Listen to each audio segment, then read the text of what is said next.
Hey everybody, what's going on? It's Tuesday. What's going on today? Well, today's kind of a cool day. Look at this. So, I ran this tank fallow for 6 weeks. There was only one fish, and that fish was in quarantine just for the heck of it because I wanted to run fallow, which is crazy.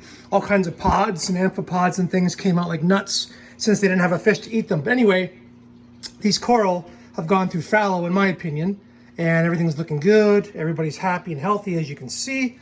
So what we've done is we prep the tank, and we are going to dip the corals one by one before we put them in. And what I'm going to do is stuff like this stylophora.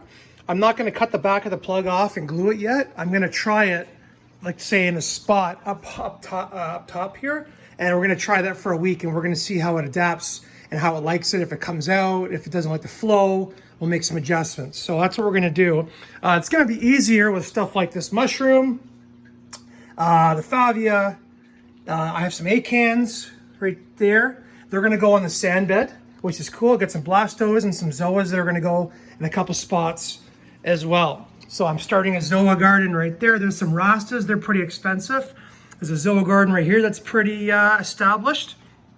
So gonna kind of move some things around. We're gonna try them out and see what we can do. And but yeah, every coral is gonna come out. It's gonna be dipped. It was dipped before, excuse me, it was dipped before it was put in this tank. These coral have been in here since the last coral I added was December. So that's how you can tell how long I've kind of fallowed everything. So everything in here is pretty good and growing well. Not everything is gonna come out. The zinnia are staying in here. I actually took them from my main display because I don't want them anymore. I don't need them. They're gonna overgrow everything. I'd rather put some beautiful corals in. Same thing with Kenya trees. You know what? I bought them a long time ago. You know what?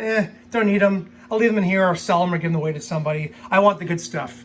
And then after these coral go in here this week, we're gonna start buying some new ones, and we're gonna start going a little bit higher end and more beautiful, a little bit more different care levels, because now this tank is established, things are good, and we know what's going on. So we're going to show you guys in a second here kind of what we're doing here. So we leave this coral in here for about I'm going to do 10 minutes this time. Stylophora, it's an SPS coral. Obviously it looks weird right now because it's not under blue light and all the polyps are in, but it's been doing amazing. This coral has grown 3 times its size since I bought it in December. So I'll show you guys in a minute what happens to it. And the other thing I'm going to talk to you about too is after you put them in this dip, I'm going to dip it in another glass of fresh tank salt water as well, so we don't get any dip in the tank. All right, so stick with me. Okay, so what I got in here now, some zoas and a Tyree toadstool, beautiful corals. So what I use, guys, you know, you can stir this up. This is the dip. I actually use a syringe, and I can't do it because of my hand, but I basically just suck up the dip water and I blow it around, and you see how it makes these bubbles? It does a good current, and it really helps to dislodge any little critters. So because this tank went fallow, like I said, for like 2 months, you'd be surprised what you get when you go fallow. Like you're like that one fish in here, Flo, my damsel who's back there, she is right there. Hi, Flo. She basically is in pest control mode, which is her job. She pees and poos, makes nitrates and phosphates and things like that, and eats all the critters, worms, pods, whatever. So once I took her out, the pods got bad again, which is not a big deal. That's actually a good thing. But I'm just trying to make sure that bad critters are taken off. So stir it up with one of these little guys. No big deal. Actually, here, I'll show you. You can see the corals right there. And then what I just do is, oops, hold on, sorry guys. That's non-professional. Do that, and it just power washes the corals. Not aggressively, but enough to help. Like I said, then I'll dip them in some fresh water, and they're gonna go in the tank.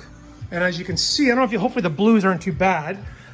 Put my jack-o'-lantern leptoceras right there for now. Beautiful coral. This is one of my favorites.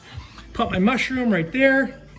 Some acans on the bottom of blastomusa colony that this crab's already taken liking of. Another little acan.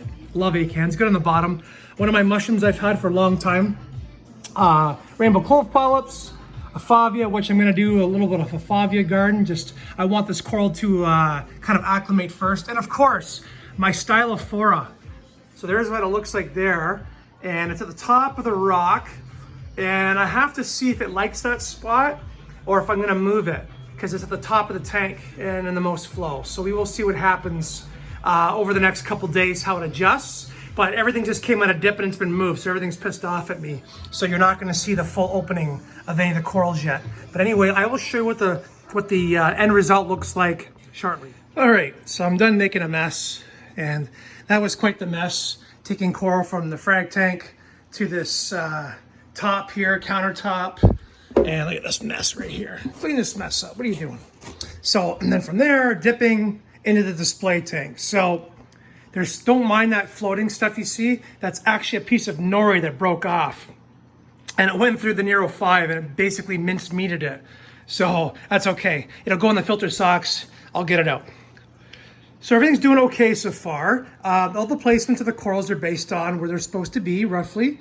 And we're gonna see in the next couple days how it goes. Nothing is glued down. They're either placed on the rocks, which I'm sure a couple crabs are gonna knock off, or they're in the sand bed. So we are going to go from that. So what we did was we expanded the zoa garden. So I had 2 zoas here, and I'm waiting for a couple of them to open back up because I forget which colors were which, because when they're closed up like that, they basically, you can't see anything. So this top's gonna be a zoa garden. I'm going to add another Lepastria here to go with this Pokeroo soon. There's my old Florida Recordia mushroom, beautiful, just closed up because I pissed it off, a can. Obviously we're going to do a Favia garden right here. And these Rainbow Clove polyps will probably have to move. I'm not sure. It might be too much flow. My Tyree toadstool closed up as always. No big deal. My torch, yep. Look at that. There was a hole in the rock that I put it in. So we are going to see if there's just too much flow for it. We will find out if it opens. If not, we'll bring it down lower. So with the Rastas, another zoa garden. This one's going to be pretty bright. Lots of like fluorescent pinks and stuff. The Blasto, of course. I showed you the Acan. I put another Blasto right there just for now. It's a little shaded. We're gonna see how it likes it. Put another Blasto right there. They're beautiful corals. Absolutely love them. Easy to keep. And my tried and true, I have a Monipora stellata. You see this? I've fragged this thing 3 times and it's growing up again from the last time. It loves, it's easy, so easy to keep. So I had a frag of it and I put it on this side of the tank. As you can see, it's a little pissed off from being moved and dipped. But anyway, of course, Stellophora. So this is the end result. And if everything's proving good and everything looks good this week, then this week I'm going to start ordering more corals for the frag tank. And like I said before, a little bit higher end. I'll show you guys when they come. This time it's going to be pretty, I'm not going to say extravagant, but some really good pieces. We're going to finish a couple gardens properly. And basically, even though a lot of people say, well, this is just a rock wall, which is what it is. That's what I like. I like it to be like a natural coral reef for the fish. And I am basically going to cover this thing, and it's going to look pretty good when it's done. I'm thinking so. So anyway, guys, join me, and soon we will see this coming Friday what is coming from a couple different vendors, Fragbox and the Coral Reef Shop. So bear with me, and I'll show you guys soon. Thanks for watching, and please like and subscribe if you're happy with what I'm doing. And I'm learning like everybody else, and we're almost at 500 subscribers. So once again, guys, thank you so much, and you're giving me the motivation to keep making videos. All right, have a good one.